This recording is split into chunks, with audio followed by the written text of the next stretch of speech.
Good morning, everyone. I just wanted to introduce myself. I am Camila Cuevas with the Gateway Chamber Workforce Education Committee, and today is the first time that we are having a Maritime Career Zoom Forum, so I'm very excited to learn about this career industry. And Andre, I am going to give it the floor. Thank you. Okay, thank you. So good morning, everyone. My name is Andre Stuckey, and I'm sorry about that. I'm going to mute that. I am the executive director of the New Jersey Maritime Pilot and Docking Pilot Commission.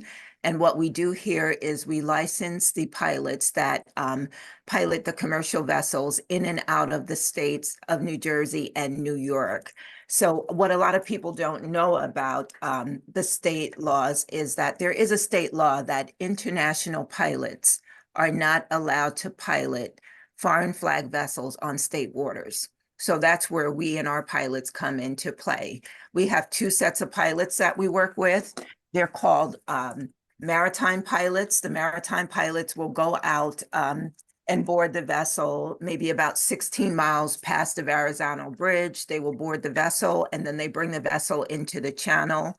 Once the vessel gets into the channel, then we have another set of pilots that board the vessel, and they're called docking pilots, and they essentially do what their name says. They bring the vessel into the berth and they dock it. So what we do here is we license and we regulate them.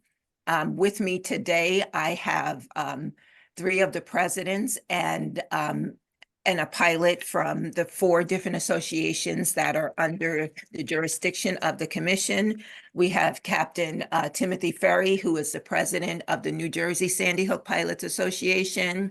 I have Captain Adam Richardson, who is the president of the Interport Pilots Association.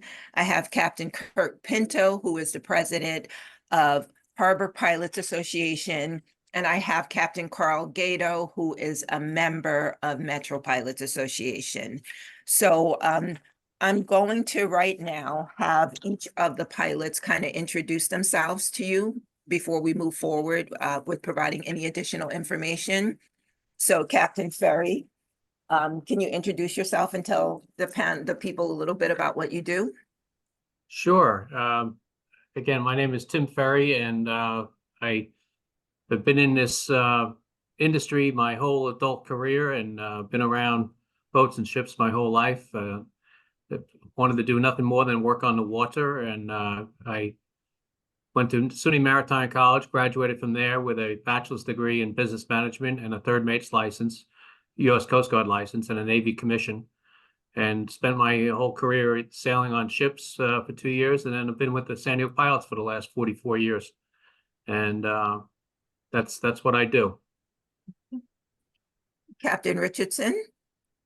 Yeah, good morning. My name's Adam Richardson. I'm with Interport Pilots Association. I also went to maritime school. I went to Kings Point, got out, worked on tugboats for a little over 8 years, and I've been with Interport now almost 10 years as a pilot.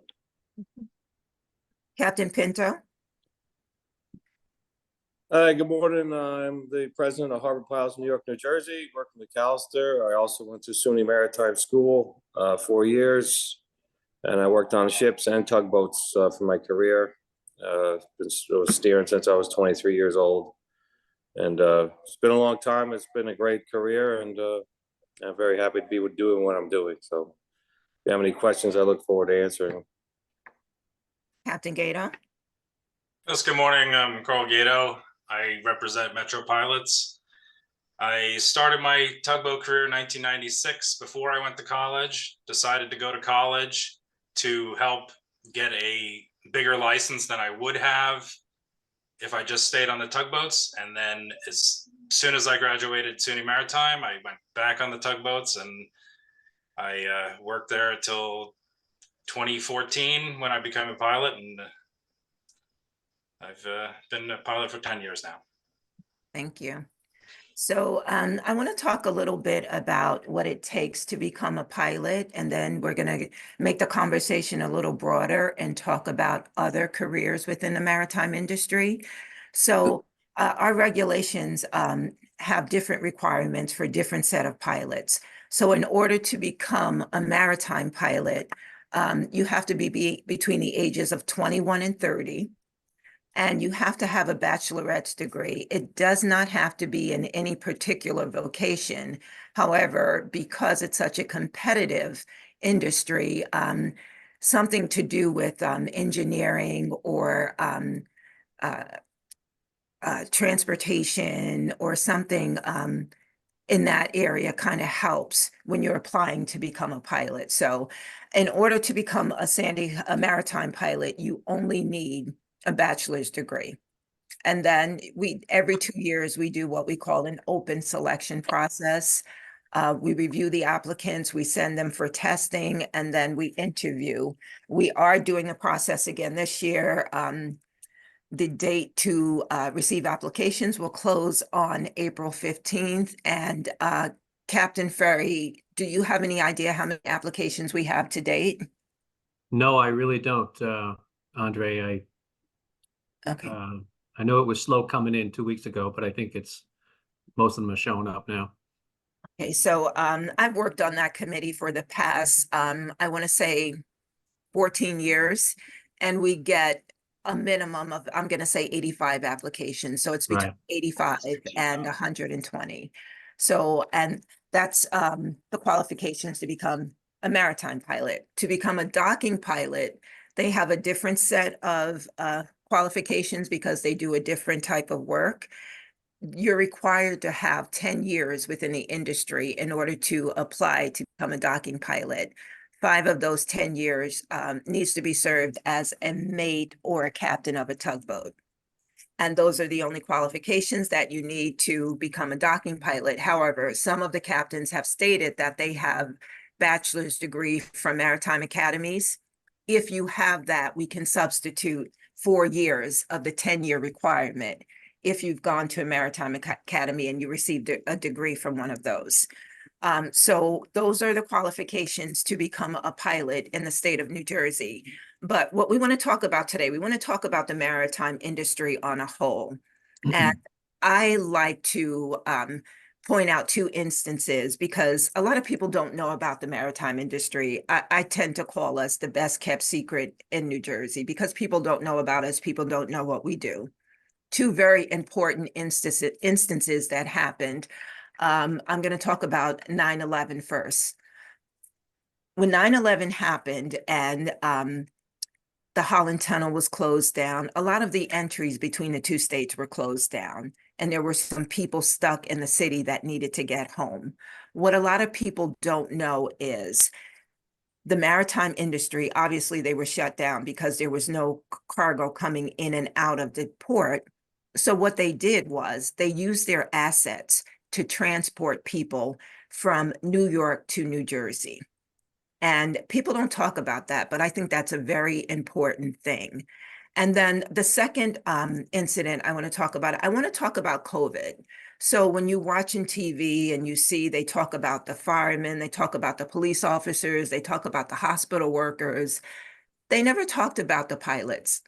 And so we saw on TV all these shelves that were empty because people were going out and they were panic buying. What you didn't see on TV is that these gentlemen that are here to talk to you today were putting their lives on the line because they were bringing these vessels in with the goods that we needed to live.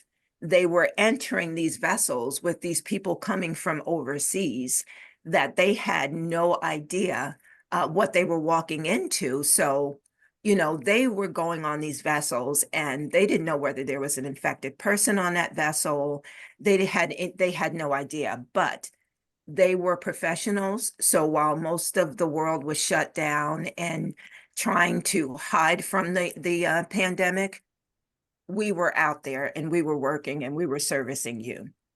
So I like to tell those 2 stories just to let you guys see how important this industry is.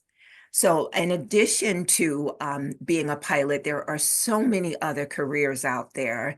And I'm going to ask Captain Pinto to talk a little bit about the tug industry, which is required to become a docking pilot, and the qualifications that you need to become a tug operator, mate, a deckhand, or even a captain.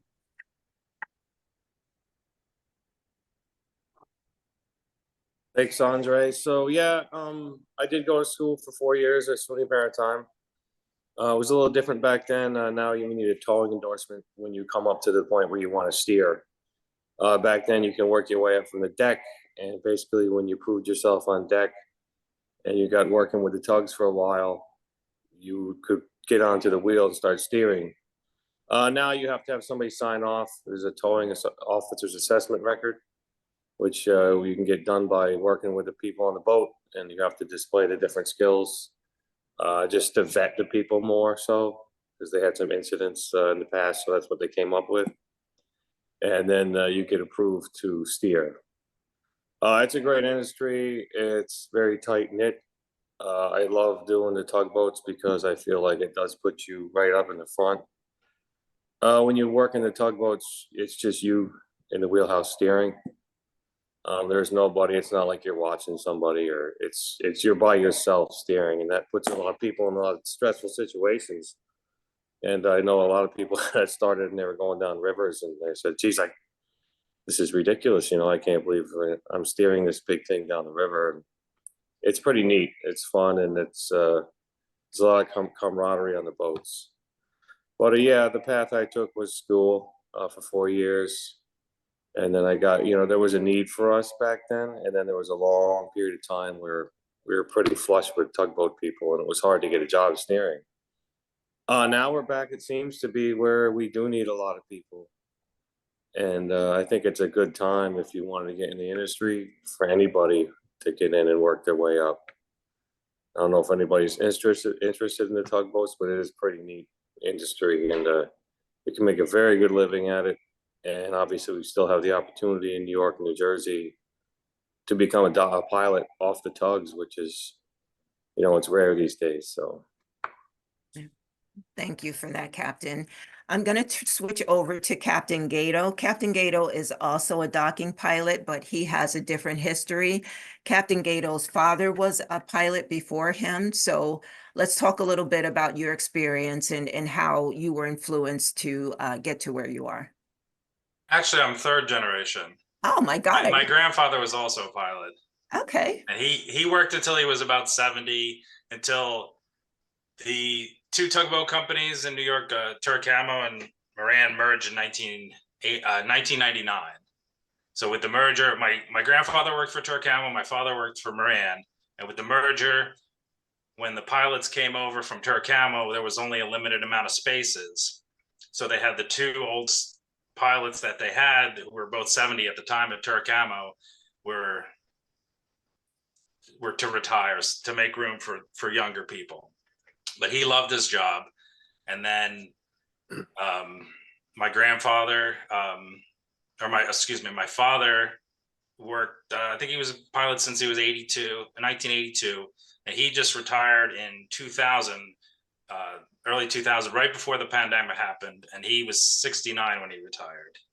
So I got to go on tugboats with my grandfather and my father when I was little.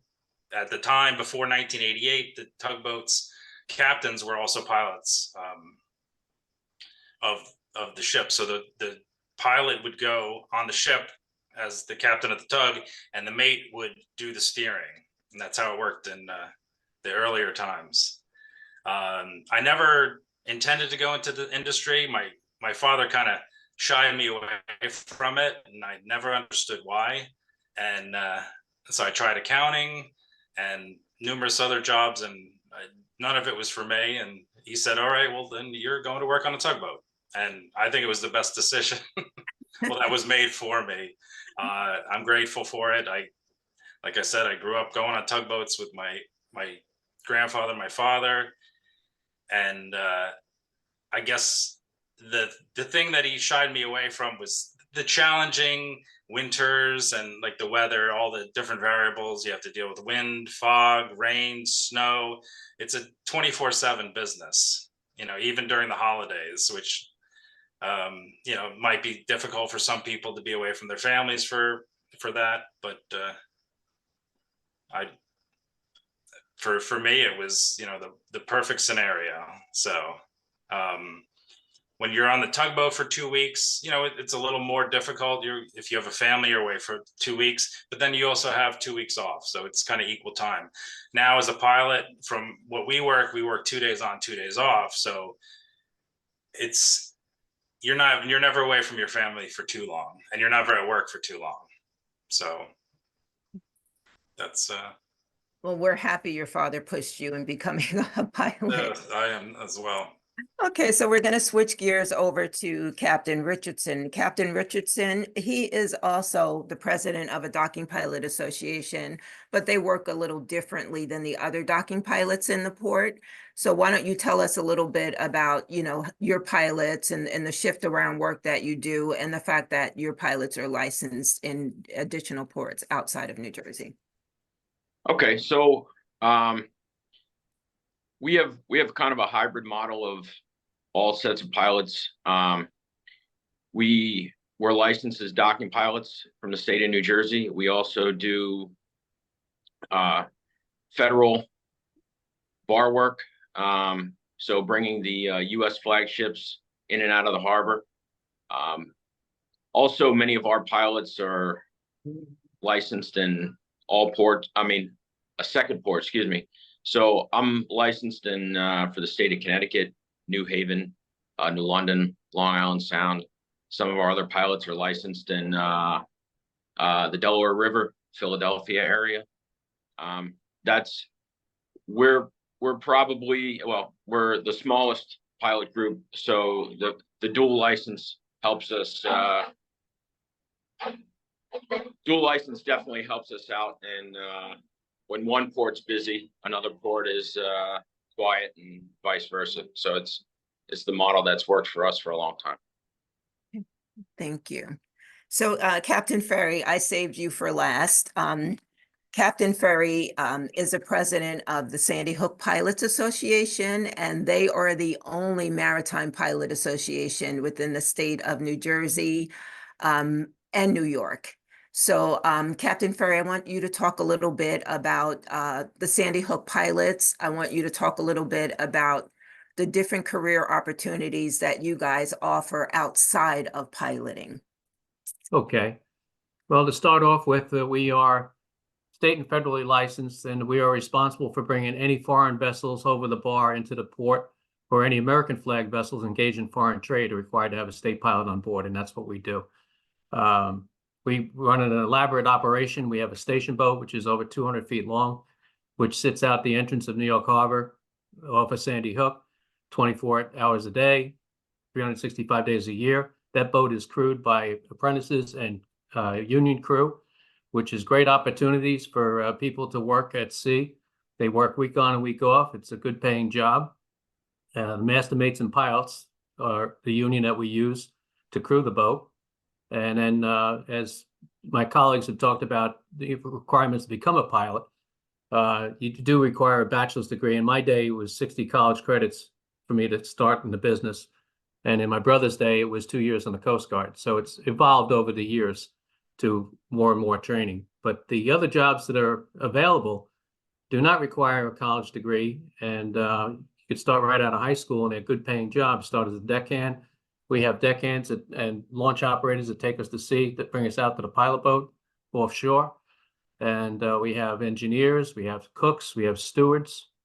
Those jobs are available, and they're even available on the tugboats too, you know, which Captain Gato and Captain Pinto are talking about.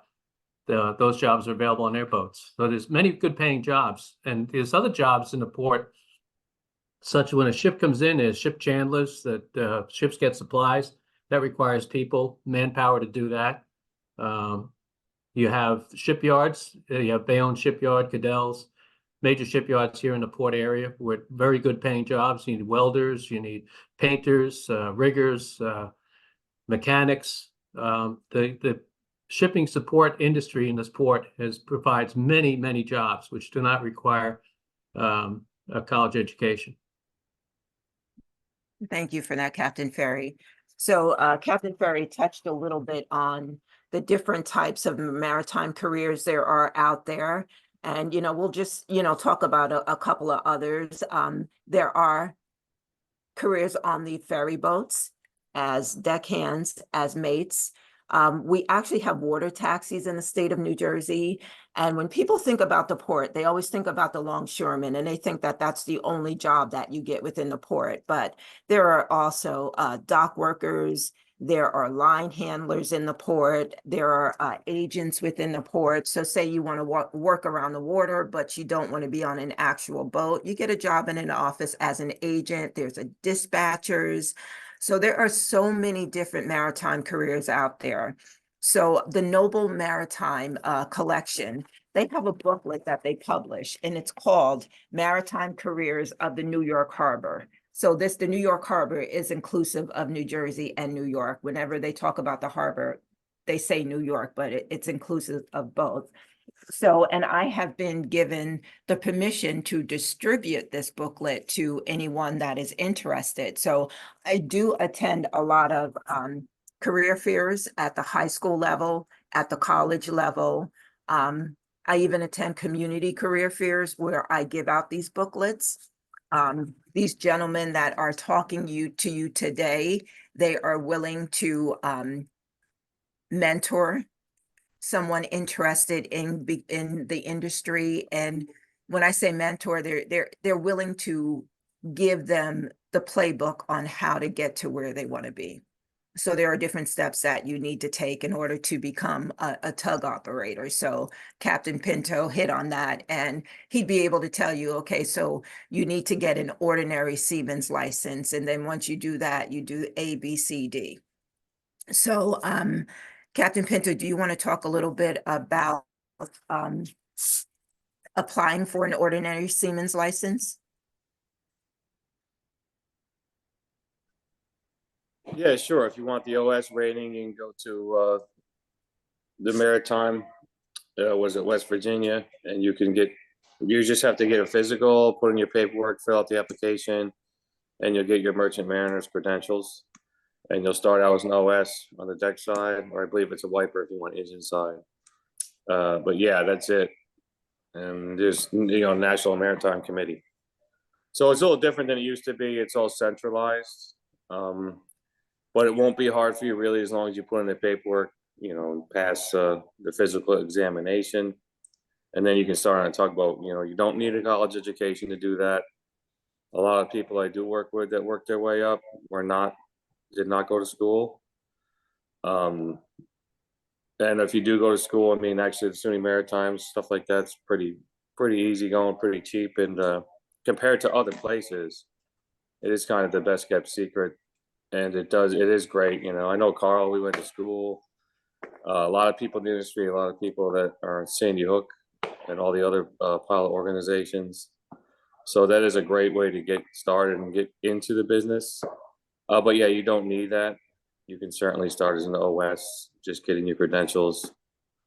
And, don't think that you can't do it. I had this conversation before that, my father was a truck driver and worked in a feed mill, and my mother was a critical care nurse and worked in renal dialysis. So, the thought that I'd ever be where I am today, that didn't cross my mind. And, I never would have thought that I would be able to work my way up to that from where I was. But yeah, it's there. The opportunity is there for you, and don't think it's not. We didn't have a lot of money, and that was a good place to throw us. I think my father saw other people doing that, and, he said, why don't you go here? It's that was kind of a regimented school, and it kind of kept us in line, and there was a lot of opportunity for us to work and make good money and a good living. Very good living if you make it to the where we have, which is possible. Like I said, I always try to stress that. Don't think it's not. So, and it starts out the OS if you don't want to go to school, and you can certainly work your way up. Okay. So thank you for that, Captain Pinto. So Captain Richardson, we're going to pivot over to you. Each of these gentlemen, they belong to a different pilot association. So Captain Richardson is the president of Interport Pilots Association. And when you become a pilot, you become an owner, a part owner in the business. And so Captain Richardson's association, they have a different formula than the others, where the pilots themselves are actually running the business. So you want to talk a little bit about that? Like you have one pilot that's responsible for the pilot boats and so forth and so on. You want to talk a little bit about that? Yeah, so as Andre said, when you're a pilot, you're a partner in the association. Our association has certain assets, pilot boats, property and office, things like that. So you do have certain infrastructure that you own, and therefore you have to take care of. Pilot boats require maintenance. They require people to do the maintenance, people to run them. Certainly, in our office, we have dispatchers. There's accounting. There's all the things that go with any business. Also goes with a pilot business. And for us, we have different pilots who oversee different aspects of the business. We have one pilot who looks over tugboats, one pilot who kind of deals with our infrastructure. We have 3 ports, as I said before, Connecticut, New York, New Jersey, and Delaware River, Philadelphia. So we have a pilot assigned to each of those 3 areas. So, and we try to tailor it to the pilot's interests. If pilot is more interested or more knowledgeable in small engines, diesel engines, which is what we have in pilot boats, they're a perfect candidate for a job like that, where pilot that's better with numbers, math might be better suited to look over the accounting portion of the business. So besides piloting, you can also pursue other things you're good at just in the everyday management of the business. Thank you for that. So Captain Ferry, I'd like you to talk a little bit about how self-motivated the apprentice program is to become a pilot. Okay, as you alluded to earlier, the selection process that we have has been in place for over 25 years. And it has evolved into a process that every 2 years when we have a calling, the competition to become one of the 10 to be on that list for 2 years is extraordinary, the amount of experience that these candidates are showing. And in the last 6 to 8 years, we've seen an uptick in the motivation levels of these candidates, because it's getting harder and harder for them to get a job such as being a pilot around the country. And we are excited about the motivation of these candidates. They have great backgrounds, and most of them have senior licenses now. And we're just pleased with the caliber of individuals we're getting. And I think Kurt and Adam and Carl would agree. And when they see our apprentices on the bridges of ships, that and just as good. Don't get me wrong. The selection process for them is excellent too. But anybody that's achieving to be a pilot, the cream rises to the top, and we might want to say. Thank you for that. So Captain Gato, let's. Am I frozen there, or? You were frozen. I'm sorry. Were you done? Okay. Does that answer your question, or? Yes. Thank you. So Captain Gato, I'd like for you to talk a little bit about the process from apprenticeship to become a full share pilot, and the importance of the senior pilots training the junior pilot or the apprentices. Well, when you start your apprenticeship, you've had acceptance from the state commission to be accepted into the apprentice selection, and then each of the tugboat companies get to choose who they want out of that list to become their next apprentice. And mostly it's people that you've worked with for years. So you need a certain amount of years. You need 5 years steering a tugboat, 10 years on a tugboat total to be accepted for that. So you grow up in your career knowing the pilots before that usually. So once you start becoming an apprentice, you have your 2 weeks that you work on your tugboat. And then when you have your time off, you come in and ride ships with a pilot. And they train you, they give you all their secrets if they want. And most of the time, once you get a little ways in your apprentice, they let you do the work yourself. So you'll be under supervision of a pilot, and you do your thing, and you give the tugboat's orders, you tell the ship's crew, you give the helm commands and engine commands, and so you basically run the show under supervision. And for the docking pilots, we require 600 ships in the 2-year apprenticeship that we have. And then once you finish your 600 ships and you take your state exam, and then also you draw, when I started, it was 28 charts total, New York Harbor and up the Hudson River and up the East River. Now I think we're down to 22, because we used to go all the way up to almost Albany with cement barges for Moran, but Moran doesn't have that contract anymore.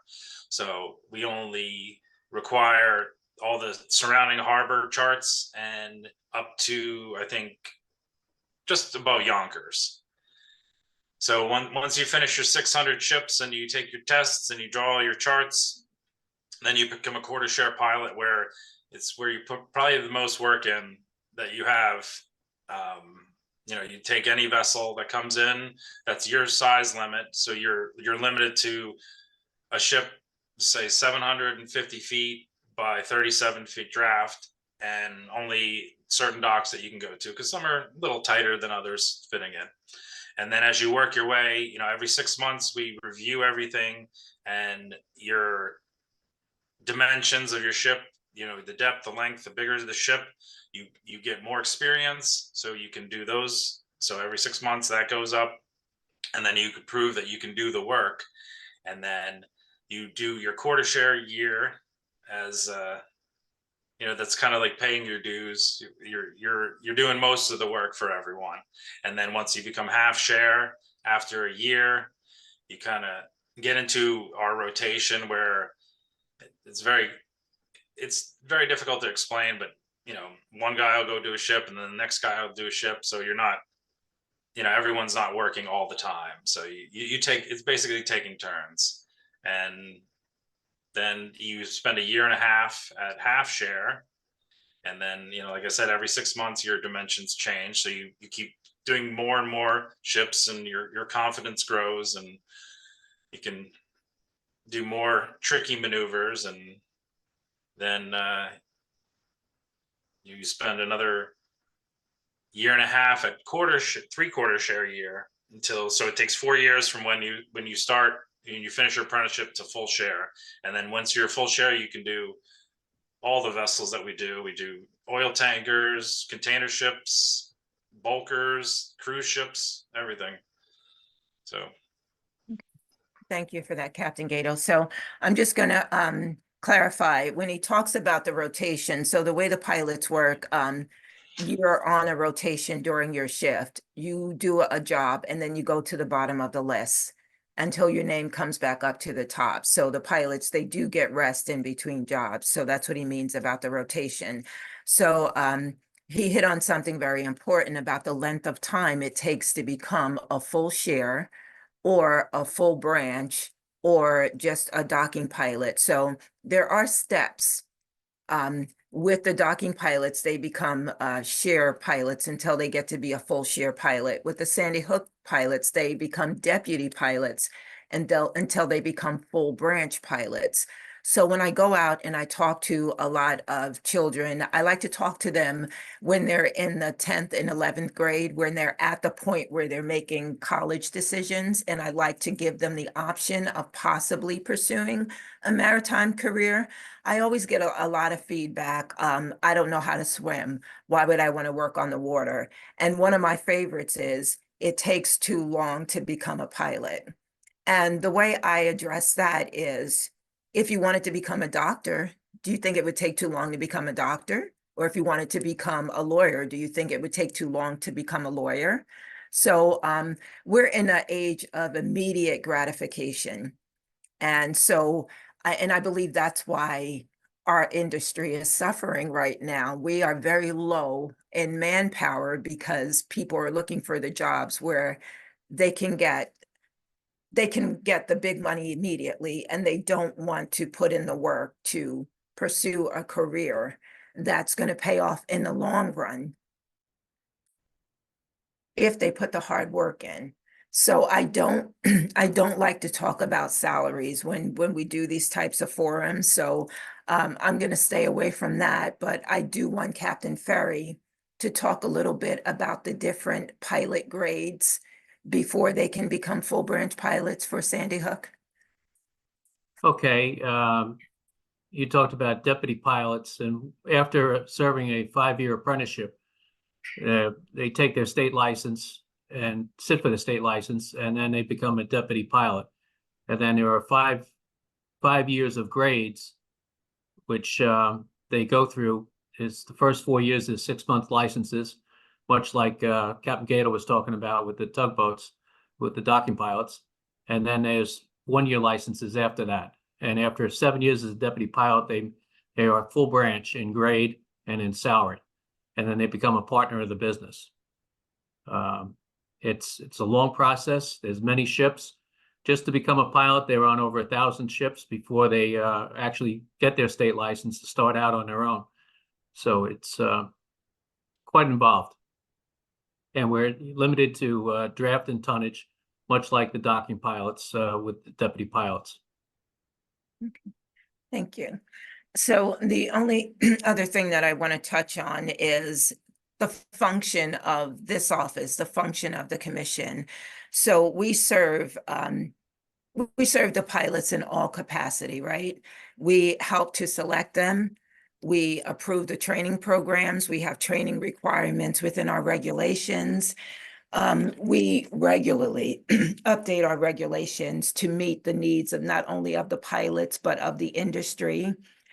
But we're also the disciplining body. So if there was an incident, and I'm sure we've all read about the incident that just occurred in Baltimore, we have an investigative team that would review the voyage data recorder. They would interview the pilot, and they would come up with an opinion as to why whatever happened could have happened. So what this commission, we like to do, we don't like to punish just for the sake of punishing. So we like to do lessons learned. So if there is an accident or occurrence or an issue, we try to make a learning experience out of it instead of just punishing somebody, suspending or taking their license. So when people tend to say, well, what do you guys do? I like to say we're sort of like the college board that selects the applicants. We're like the school systems where we help to train them. And then we're like the Supreme Court where we establish the laws, but then we're also like the police where we actually investigate and discipline the body of pilots that we work with. That being said, we're going to open up the floor to any questions that you may have. Oh, how you doing? I'm Barry Devone, communication officer with Orange Public Schools. I definitely would be interested in having someone come out and talk to our students. We have a Naval Junior ROTC program here in the district, and I think some students may be interested in hearing about this as a potential career opportunity. Okay. Yes, you can contact me. I don't know if my contact information is in the group chat, or you can go through Camilla. Yes. Yeah, we would be more than happy to come out and speak with your students. Thank you.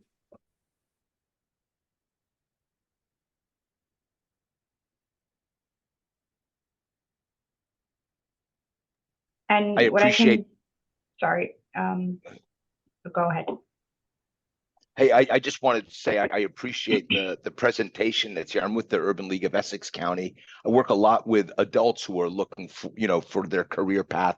And I'm curious, I appreciate the fact that you mentioned some of those opportunities that exist for folks without a 4-year degree.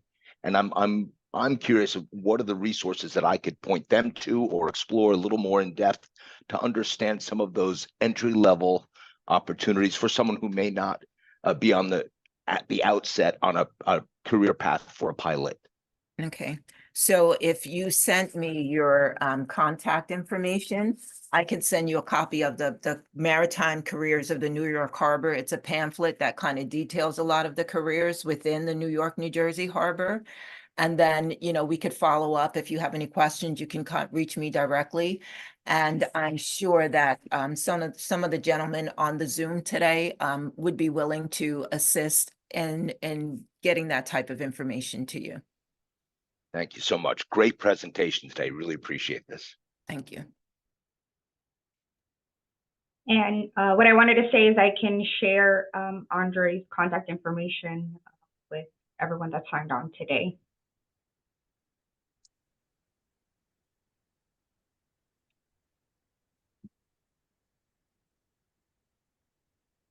So we have a question that came in through the chat. It says, can you explain more about the alternative land-based jobs or other positions besides piloting? Okay, gentlemen, do you one of you want to field that question?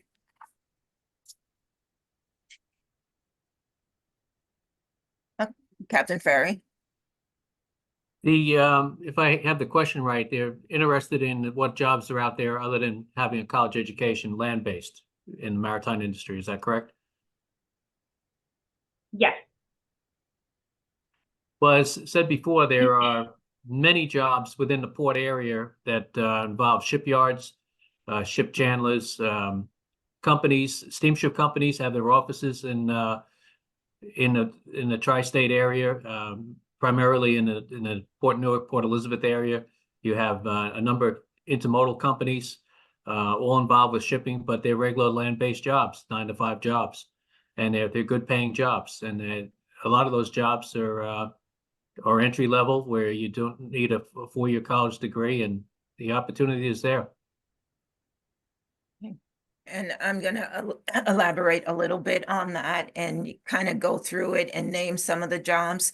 So we have what we call a supply chain in New Jersey, and that's inclusive of the maritime industry. So some of the land-based jobs could be warehouse workers, dock workers, line handlers. When we say line handlers, those are the gentlemen that wait for the ship to come in, and then they tie the ship up so that when another ship is passing, it doesn't, kind of drift off. We have cooks not only on the boats, but we have cooks within the warehouses. We have drivers. We have water taxi operators. We have ferry boat operators. We have cruise ship operators within this port on the, I think it's the Cornucopia cruise line, is it? Yes. Within this port, they have their own staffs there. They even have entertainment staffs there. And then when you go into some of these yards, they have what we jokingly call the clipboard guys, and they go around with the clipboard checking the different containers. We have crane operators. So there are a lot of land-based jobs that are included within that supply chain. Thank you. And then we have a couple of more came in. One in particular, Andre, I know you didn't want to talk about salaries, but there is a question here to mention potentially what could be the salary for some of these individuals entering this career. So I'm going to put it this way. Obviously, you make what you put in, right? But to start on a tugboat, you could be looking at a starting salary of around 60 to 70,000 a year, just to start as a tugboat operator. Once you go through all the steps and reach the path to become a pilot, I would say their salary would be equal to what a doctor or a lawyer could possibly make. Thank you. And I know a couple of people on the chat have asked for the pamphlet. Andre, what we could do is you could send it to me and we could share it with everyone that signed on as well. Okay. Yeah, we can mail you copies. I actually have paper copies of it, so we could do that. And the other one said, how do we go about applying for some of these entry-level positions?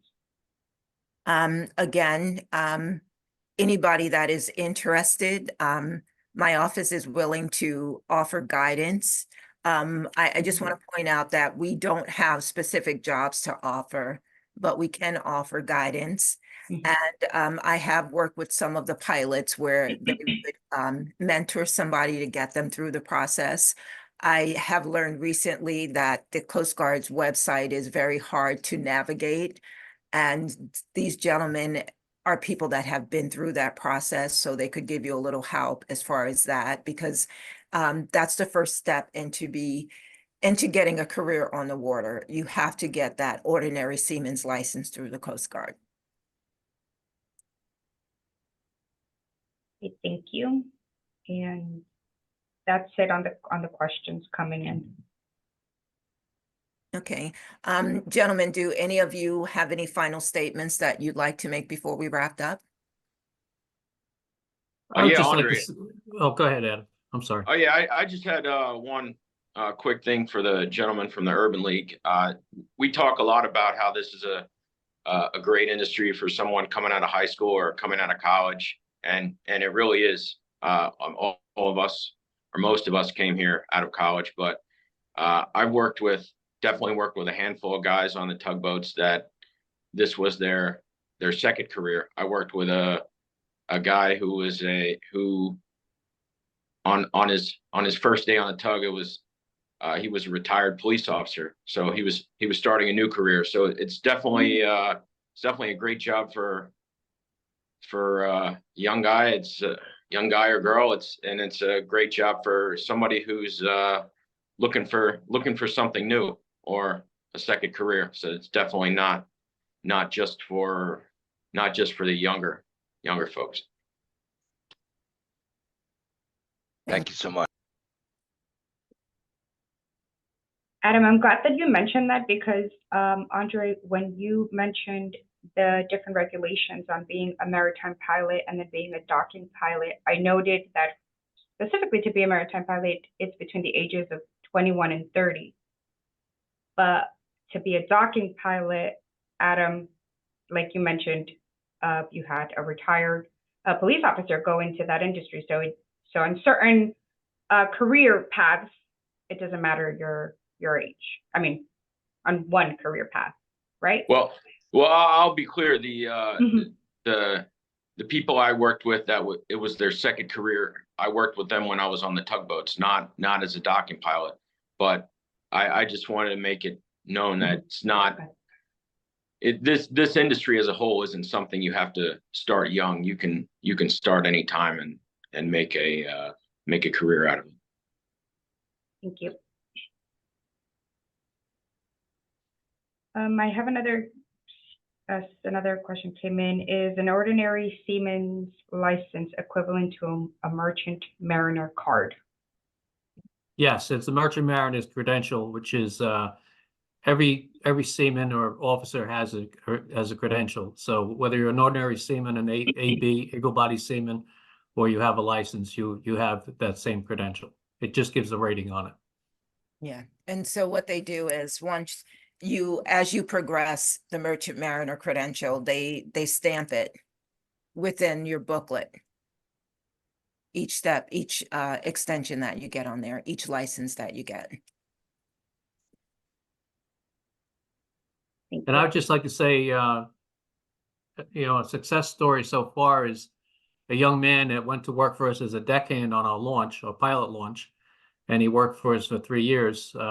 He graduated from the New York City Harbor School, which is a New York City high school over on Governor's Island. And he had gone up to Sony Maritime College and didn't even last a full semester and came to work for us. And after 3 years, I talked him into going back to school, and he's doing very well. And he's finishing his 2nd year, going into his 3rd year. And he's truly a success story. And actually, when he's done, he could actually apply to become a pilot. And that shows that the drive and the ability of those jobs, the chance of them doing that is there.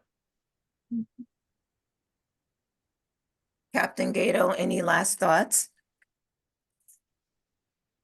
No, I think that pretty much sums it up. Captain Pinto? Oh, yeah, just, I want to reiterate what everybody said, that, the opportunity is there. It's not like other industries, it's there for you if you want to come and work in this industry. You don't need anything special. You can certainly come out of high school, or you can come out of, we've had people like the other guys who said, come out of any other industry and decide to get their papers and start working on the tugboats. And they make a great living.